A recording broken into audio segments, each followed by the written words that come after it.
there's no keeping my winnings without permission either. That's called fraud. Oh, you're Paladin Security. You're Patrick Brown's boys, right? I have no comment. Okay, then. So anyways, I'm here to find out what is happening to my winning lottery ticket because they are not paying me my winnings, sir. And there's nobody here in the company. So I'm just trying to find out who gets the dough. No comment. Okay. How about you, sir? You're taking some notes down? No comment. No comment? Okay, then. All right, well, we'll just do my stand-up here and mosey on. I've left a number for the media relations line. They're not commenting too, so it's kind of funny. I mean, why wouldn't you comment on a Crown Corporation that is the most scandal-plagued Crown Corporation in the history of Crown Corporations? Once again, no comment. No comment. Okay, then. All right, well, I'll let you go about your business, whatever that is. Have a good day. Thank you. David Menzies for Rebel News here in Toronto. Well, folks, I'm outside the Toronto headquarters of the Ontario Lottery and Gaming Corporation. If you can imagine, it has happened yet again to me. I actually bought a winning lottery ticket in a dollar amount over $1,000. And that means you cannot validate it at a retailer. You have to go through a more intense process.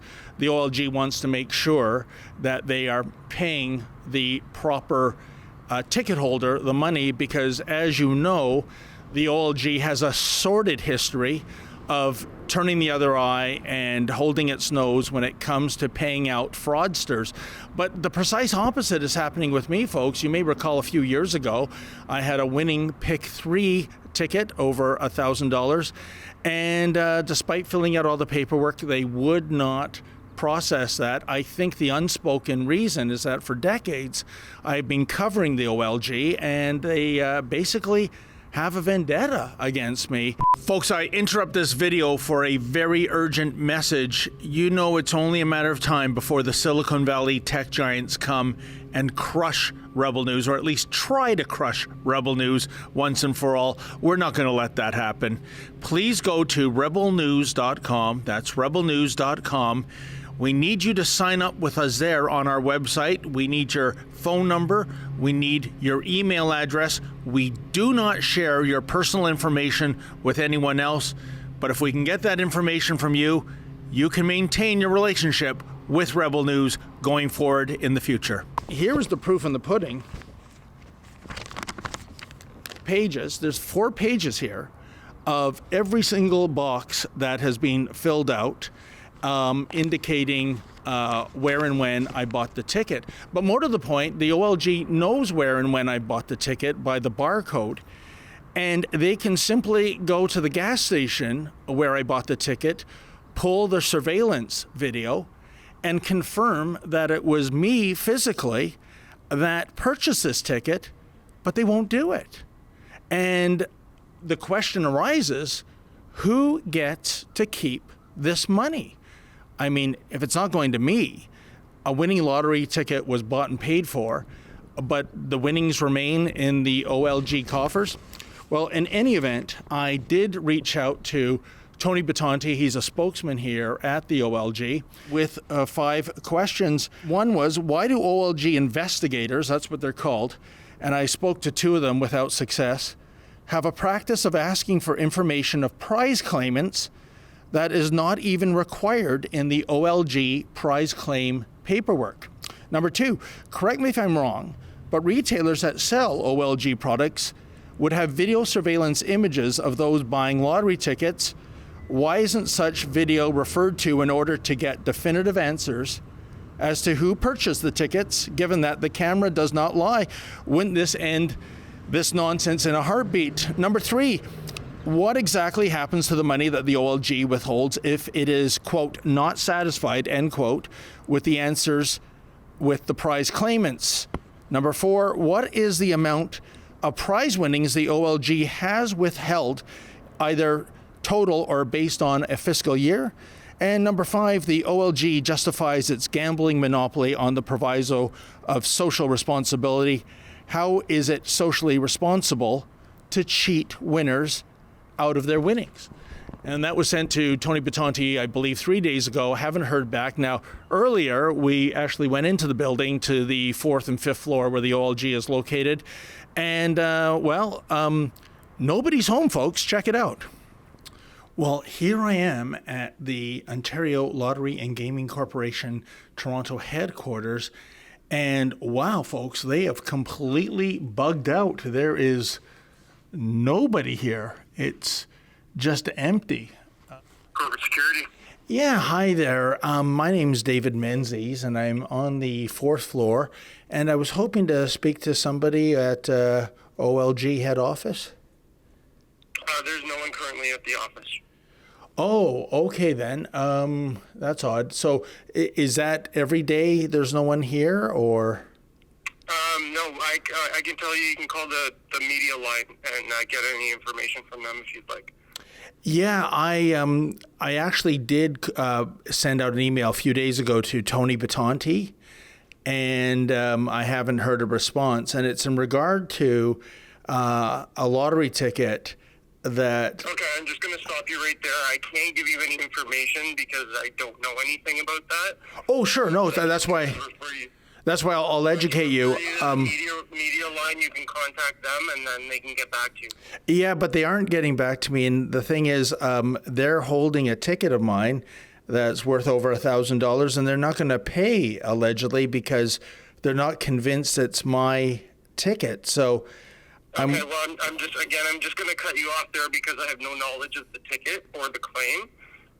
You can contact the line. That's all I can do for you. Oh, isn't this the line right now that I'm calling? No, this is not. This is a corporate security line. Oh, okay. Well, if it's corporate security, I think you have an issue with an internal scandal again with the OLG. I'll give you the contact line, and you can contact them and get the information. Okay. Is there going to be someone that actually answers the phone there, sir, or? I would imagine so. Okay. I know they're extremely busy right now, but I can give you the line and you can call them. Okay, I appreciate that. Okay, it's 188. 188.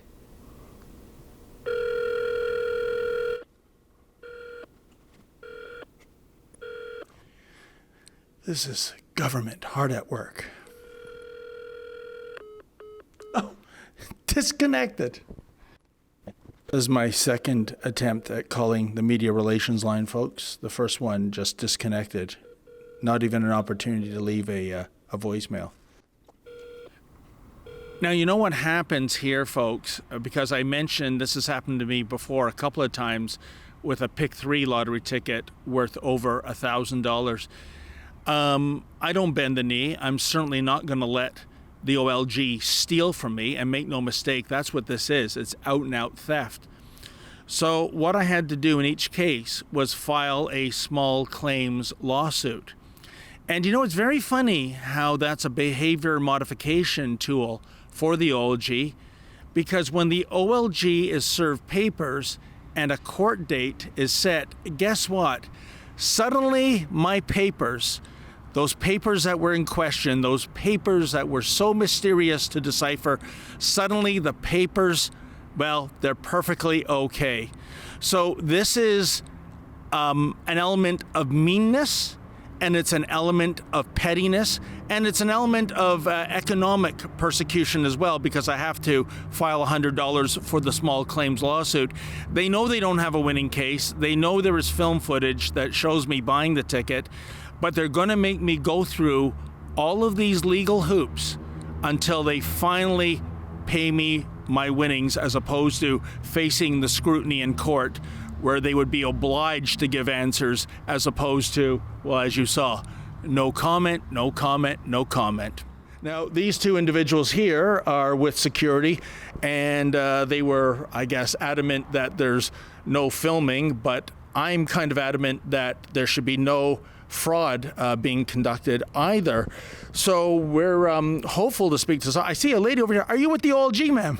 No, I'm not. Oh, okay then. I'm trying to get in here to get my winnings from a winning lottery ticket, and the Ontario Lottery and Gaming Commission or Corporation doesn't want to give it to me. What do you think about that? Unfortunately, I have no comment. No comment. Yeah, You don't work for OLG, eh? Okay, all right then.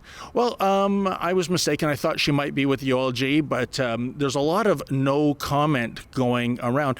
And I have to say, folks, what I recall is the most scathing ombudsman's report in the history of Ontario. It was several years ago by the then ombudsman, Andre Marin, and it detailed very, very adequately and very exactly the kind of corruption, and it's not a word I use lightly, corruption that has gone on here at the OLG.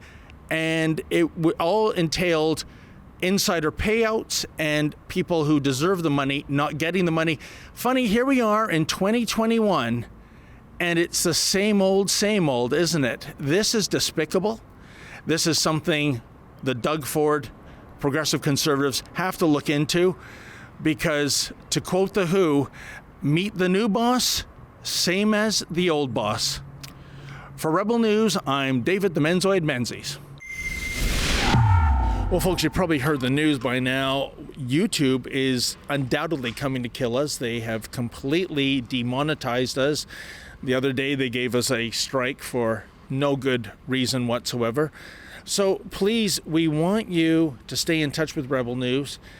Go to rebelnews.com. That's rebelnews.com. We need some of your personal information, such as your email or cell phone number. Trust me, we don't share that with anyone, but we want to remain relevant to you, and we can't depend on YouTube any longer.